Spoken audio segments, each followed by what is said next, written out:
Sveiki, mano brangieji.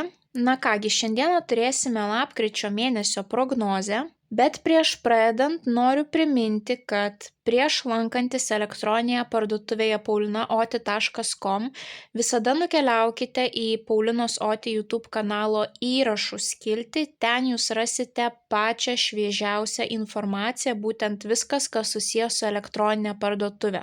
Galbūt yra kažkokie tai ypatingi pasiūlymai, sumažintos kainos ar kažkokie tais nuolaidų kodai, kuriais galite pasinaudoti parduotuvėje. Tai kaip tik šiuo metu iki lapkričio vidurio mes vis dar švenčiame Paulinos Oti YouTube kanalo 2 metų gimtadienį ir ta proga yra jums sukurti 5 nuolaidų kodai, kuriais galite pasinaudoti elektroninėje parduotuvėje. Taipogi primenu, kad visą lapkričio mėnesį mus veiks retrogradinis Merkurijus. Daugiau informacijos galite paklausyti sugrįžus į spalio mėnesio prognozę. Ką norėčiau akcentuoti, kai Merkurijus keliauja atgal, tai nėra palankus metas kažkokioms tai naujoms pradžioms. Ir didžiausia problema yra tame, kad labai sunku yra pradėti kažką naujo per retrogradinį Merkurijų. Dažniausiai tai būna kova su vėjo malūnais. Na, o jeigu pavyksta pradėti, tai labai greitai tas projektas tampa nebeaktualus. Kažkam tai yra 1 metų klausimas, kažkam tai yra 2 metų klausimas, bet tai ne tas variantas, kai galima tikėtis tvirto fundamento, kuris bus ilgaamžis. Ir retrogradinis Merkurijus kiekvienais metais iš mūsų gyvenimo atima nuo 4,5 iki 6 mėnesių. Būtent tas laikotarpis, kada geriau yra ilsėtis, nieko naujo nesiimti. Bet mes juk negalime pusę metų tiesiog gulėti ir nieko nedaryti, taip? Dėl to labai svarbu yra žinoti tam tikras taisykles, į ką reikia atkreipti dėmesį, kad nenudegtumėt per kiekvieną retrogradinį Merkurijų. Ką daryti, kaip daryti, o ko geriau išvis nedaryti. Kokiems dalykams yra keliama raudona vėliava, o kokiems dalykams yra keliamos geltona arba žalia vėliavos. Tai jeigu norite sužinoti, kaip sušvelninti retrogradinio Merkurijaus poveikį, kaip apsaugoti ne tik save, bet ir visus artimuosius, rekomenduoju įsigyti 3 valandų paskaitų ciklą elektroninėje parduotuvėje apie retrogradinį Merkurijų ir tai yra labiau kaip podcast'o forma, taip nieko jums ten įsiminti nereikės, perklausysite ir viskas jums bus aišku. Ten jūs išgirsite labai daug realių pavyzdžių iš praktikos. Jeigu planuojate kažką pirkti, jeigu planuojate darytis operacijas ar grožio procedūras, jeigu planuojate pasirašyti naujus kontraktus, jeigu planuojate kažkokias tai keliones turėti, kaip reikia elgtis asmeniniuose santykiuose, ką daryti, jeigu tenka eiti į naują darbą per retrogradinį Merkurijų, visos šitos situacijos yra būtent išanalizuotos tame paskaitų cikle. Tai labai rekomenduoju įsigyti ir taipogi iki lapkričio vidurio, įsigijant šitą paskaitų ciklą, jūs galite jam panaudoti nuolaidos kodą ir sumažinti savo prekių krepšelio kainą. Na ir kaip visada, tiek mėnesio prognozes, tiek jaunaties pilnaties prognozes žiūrime pagal savo 3 pozicijas, tai yra Saulės ženklą, Mėnulio ženklą bei ascendentą. Tokiu būdu jūs pamatysite labai išsamų detalų savo laikotarpio vaizdą. Na ir kaip visada, mano dėkingumas keliauja jums, labai esu dėkinga už jūsų įsitraukimą, be jūsų tokio aktyvumo šis kanalas taip ilgai tikrai negyvuotų, tai ačiū jums labai. Jeigu norite stipresnių energetinių mainų, nepamirškite parašyti komentaro po šio vaizdo įrašu, kiekvienam atrašysiu ir palinkėsiu didžiausios sėkmės. Na, o dabar keliaukime į jūsų tarologinę prognozę. Avinai, pagrindinis įvykis avinams lapkričio 1 savaitę.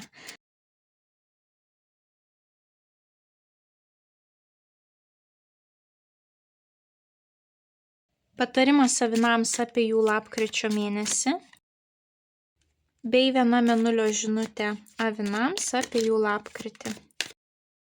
Avinukai, jūsų lapkričio mėnuo bus labai jausmingas, daug bus jausminių dalykų, mažai fizinio aktyvumo, labiau tai bus susijęs su jūsų emocijomis, tam tikras gijimas, išsivalymas, paleidimas ir tuomet vėl tam tikras atsinaujinimas, taip. Ir norėčiau pradėti nuo jūsų mėnesio patarimų. Kokia esi tu, kai niekas nemato? Įkvėpk savęs va tokios tikros. Būtent labai svarbu bus jūsų ryšys su pačia savimi, su pačiu savimi, jeigu esate vyrukai, taip. Kokie jūs esate, kai niekas nemato, ką jūs iš tiesų jaučiate, vat visi tie vidiniai giluminiai dalykai ir jūsų mėnesio patarimui būtent ir iškrito žinia. Moteris, kuri turi labai daug žinių, dažniausiai tai yra tarologė, būtent šitoje kortoje reprezentuojama. Šita korta kviečia pasigilinti į save. Ar specialistų pagalba, tai psichologai, psichoterapeutai, tarologai, numerologai, astrologai, ar būtent kažkokių tais praktikų dėka, taip kvėpavimai, meditacijos, žurnalo, kažkokio tai dienoraščio rašymas, savo baimių analizė, į visą tai atkreipkite dėmesį lapkričio mėnesį ir lapkričio mėnuo bus tas, kai jums daug ką gali pasakyti jūsų intuicija. Atkreipkite dėmesį į ženklus, sapnus, intuiciją, taip. Visi šitie dalykai bus jums labai labai aktualūs. Ir būtent žinies korta dažniausiai atskleidžia tam tikrą paslaptį, atskleidžia informaciją, kurios jūs nežinojot. Tai vat mėnesio eigoje ne viskas jums bus žinoma, taip. Kažkur tais greičiausiai 3-4 savaitę jūs jau viską žinosite, bet šita korta kviečia neskubėti veikti, analizuoti, žiūrėti, kaip viskas vyksta, visus stebėti, nedaryti skubotų išvadų kažkokių, taip nesimti veiksmų, o tiesiog žiūrėti, kaip viskas klostosi. Ir tuo pačiu metu analizuoti save, savo vidinį pasaulį. Taip, būtent jeigu turite kažkokių traumų, baimių, bandyti su jomis padirbėti. Na, apskritai, retrogradinis Merkurijus visą mėnesį netinkamas metas veikti. Čia labiau yra laikas, kai reikia analizuoti, stebėti, kurti naują strategiją ir tiesiog ruošti savo kūną gruodžio mėnesiui, kai jau galima bus kažką tais produktyvaus padaryti, taip. Tai ir jūsų toksai patarimas, kad susifokusuoti į save, kokie jūs esate, kai niekas nemato, kaip jūs save identifikuojate, kokios jūsų vertybės, kokie jūsų gyvenimo tikslai ir būtent daugiau dėmesio skirti tai savęs pusiai, kurią tik jūs vieni matote, kurios niekas kitas nemato, taip. Tai labai pozityvios bus jūsų pirmoji ir paskutinioji savaitė, kur gali būti tam tikros skausmo paleidimas, praeities paleidimas, kažkokių tais jau senų tokių įsitikinimų, kurie jums nebetarnauja, tai bus būtent 2 ir 3 savaitė. Tai čia jums ypatingai reikės tos žinies energetikos, taip, kai jūs kvėpuojat, kai jūs analizuojat, kai jūs medituojat, kai jūs gilinatės į save. Tai pradėkime nuo jūsų pirmosios savaitės. Apskritai noriu pabrėžti, kad jums net 3 kartus iškrito taurių tūzas. 1 savaitę, 2 savaitę ir 4 savaitę. Taurių tūzas rodo, kad emocijos trykšta per kraštus, didžiausias pozityvumas, tai yra išgyjimo korta, širdies atverimo naujoms galimybėms korta. Labai puiki korta kūrybiniams projektams, kai žmogus gali skrajoti padebesiais arba gali ateiti kito žmogaus parama, kurios jums labai reikia, kai jūs galite kitam žmogui atsiverti. Na ir taipogi tai yra korta, kuri gali rodyti santykių perėjimą į naują lygį arba būtent apskritai naujų santykių atėjimą į jūsų gyvenimą, jeigu santykių iki to laiko neturėjote. Netgi gali taurių tūzas atnešti kažkokią labai džiugę žinią, kuri privers būtent jūsų teigiamom emocijom trykšti per kraštus. Bet kokiu atveju labai labai pozityvios kortos ir labai jausmingos, taip. Tai šalia šito taurių tūzo jums taipogi iškrito taurių šešetas. Taurių šešetas yra praeities korta, nostalgijos korta. Vėlgi, kai žiūrite mane ilgą laiką, žinote, kad per retro Merkurijų grįžta mūsų buvę meilės partneriai, taip, kažkokie tai žmonės iš mokyklos, studijų laikų. Tai panašu, kad 1 savaitę galite pamatyti tą žmogų iš praeities arba jisai su jumis susisieks, taip. Na, o kitu atveju taurių šešetas rodo dabartinius santykius, kurie yra labai patvarūs ir kuriuose abi pusės bando atiduoti 100% savęs, kad kitas žmogus būtų laimingas. Taip, šiuo atveju mes netgi matome ir tam tikrą bendruomenės kortą, bendruomeniškumo, taip, kai yra tam tikras žmonių ratelis, kuriuo jūs galite pasikliauti. Ir taipogi jums iškrenta taurių karalius. Taurių karalius yra labai jausmingas vyrukas, emociškai intelektualus, kuriam rūpi jūsų jausmai, jisai yra labai empatiškas ir jam labai apskritai yra svarbu santykiai, taip. Tai vat su šito vyruku kažkas rimto gali užsimegzti pirmąją savaitę, galbūt jūs su juo susipažinsite kažkokioje tai šventėje, taip, galbūt būtent šita korta rodo nostalgiją žmogui iš praeities, kad šitas karalius būtent ir yra žmogus iš praeities, su kuriuo vėl kažkas tai įsiplieks pirmąją savaitę. Taipogi tai, jeigu ne asmeniniai santykiai, tai gali būti tiesiog žmogus, kuris moka išreikšti būtent savo emocijas, jausmus, galbūt tai yra nauja pažintis ir vyrukas tiesiog parodys savo simpatiją ir jum labai patiks, kaip tas vyrukas rodo savo jausmus, taip.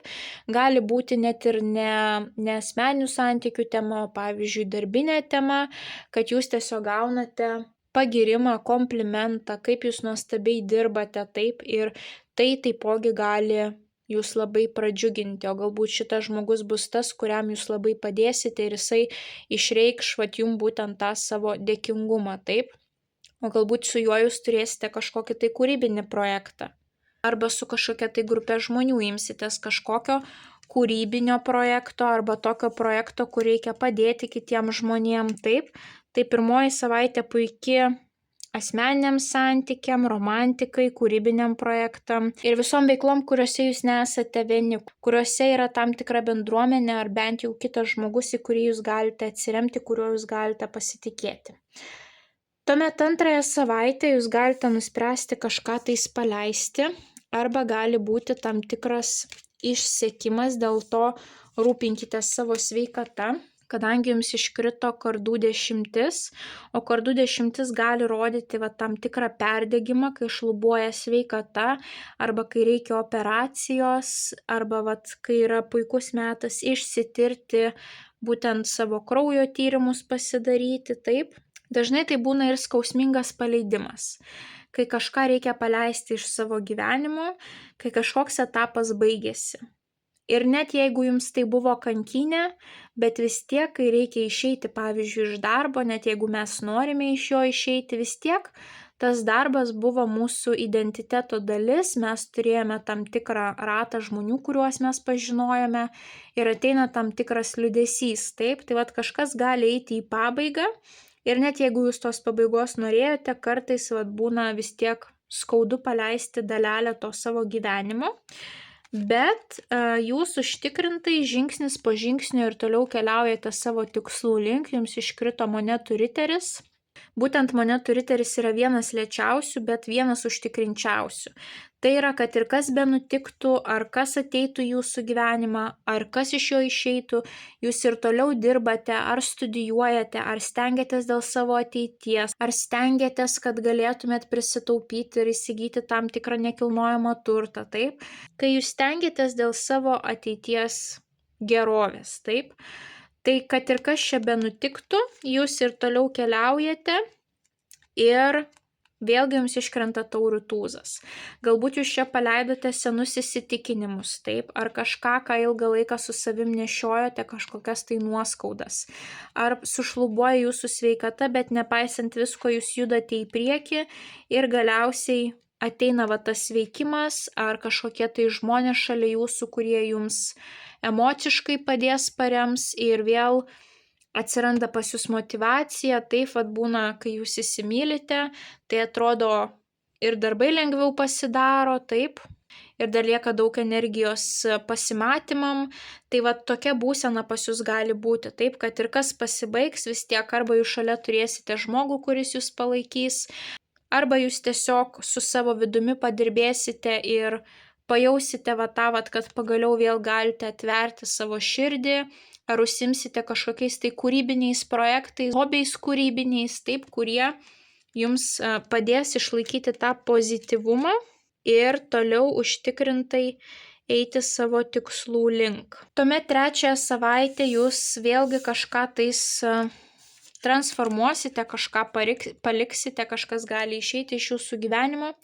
Jums iškrenta tas pats monetų riteris, kurį tik ką jūs čia turėjote. Taip reiškia, jūs ir toliau dirbate, einate savo finansinių tikslų link ir toliau kuriate tą savo karjerą, taip realizuojate save, bet šalia jums iškrito bokštas. O bokštas griūna dažniausiai taip. Tai reiškia, kad dingsta jūsų komfortas, jūsų saugia aplinka, arba griūna jūsų įsitikinimai, jūsų susigalvotas scenarijus, kažkas gali eiti ne pagal planą, netikėtai kažkas nutikti, taip. Na ir taipogi bokštas gali rodyti visus būsto reikalus.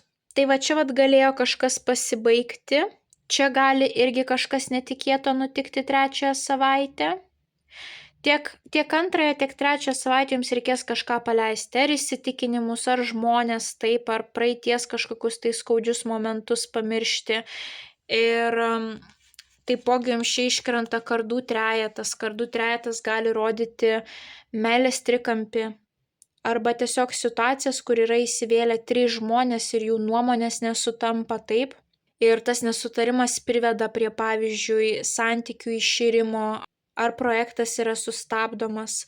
Kardų trejetas gali rodyti ir tiesiog nuoskaudas, būtent vėl tą emocinį momentą, taip, kai jūsų širdis yra sužeista ir jūs bandote išsigydyti visą tai. Tai gali būti ir sveikatos problemos tiek 2, tiek 3 savaitę, taip.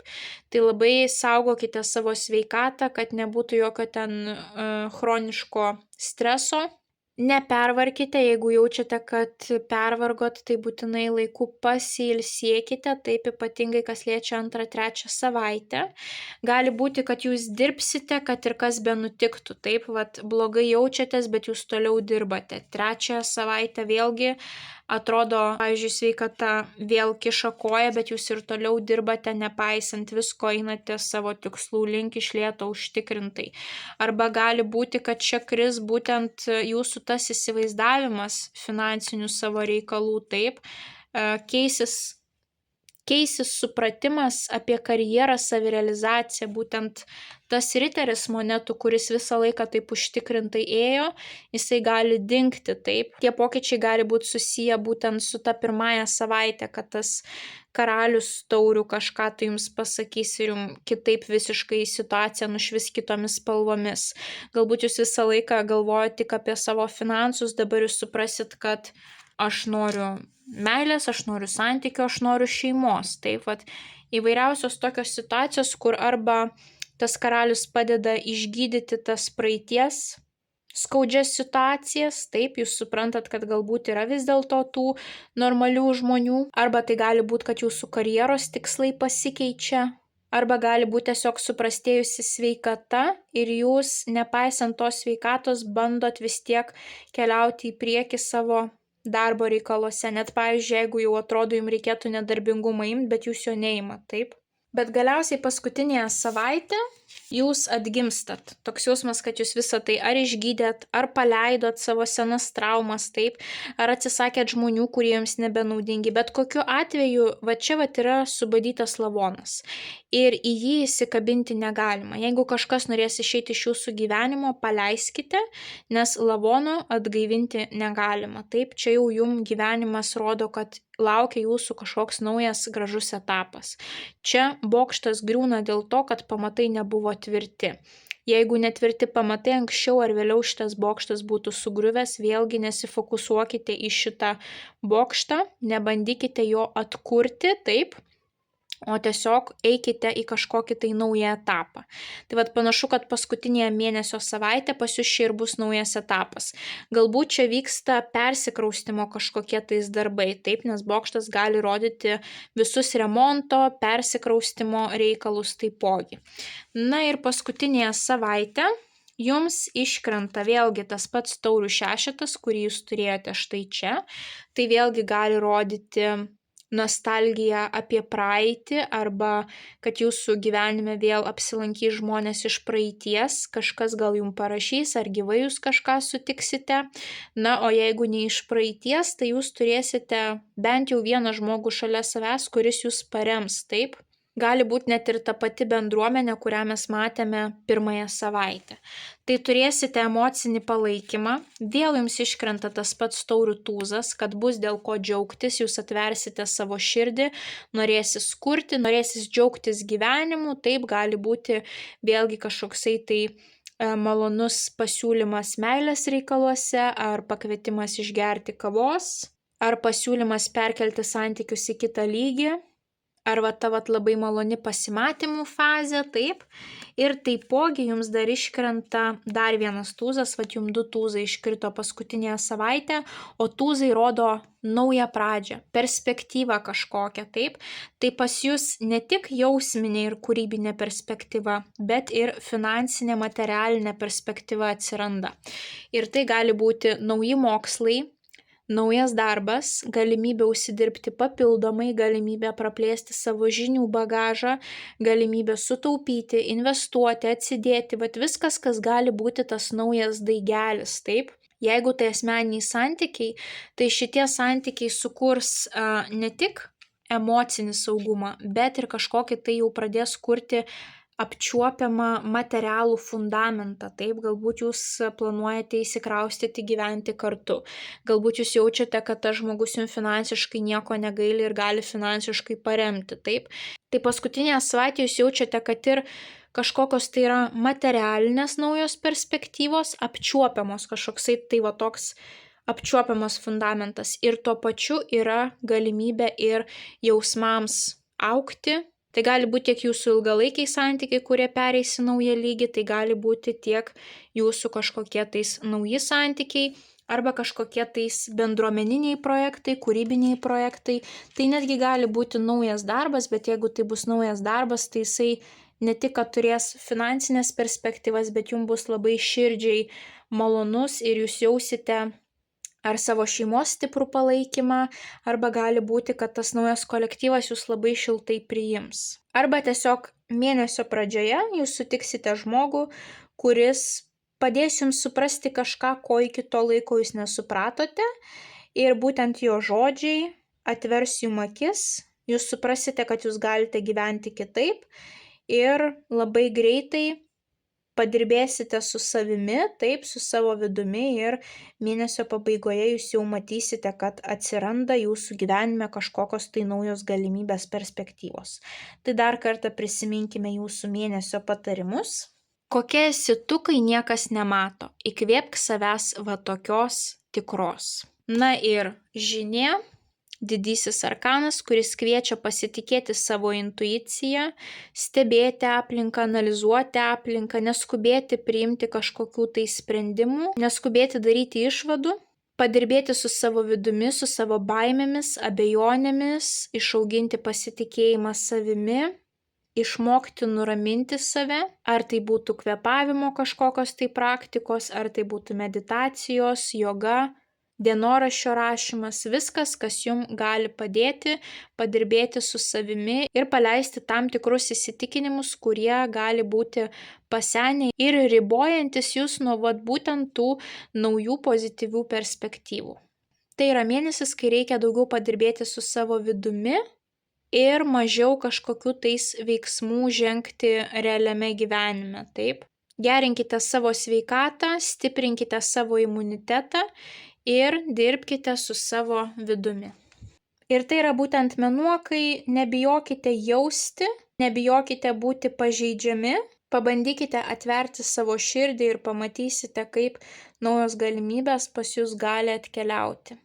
Tai avinukai, linkiu didžiausios sėkmės lapkričio mėnesį, nepamirškite paspausti patinka mygtuko, komentare parašyti bent jau širdelę.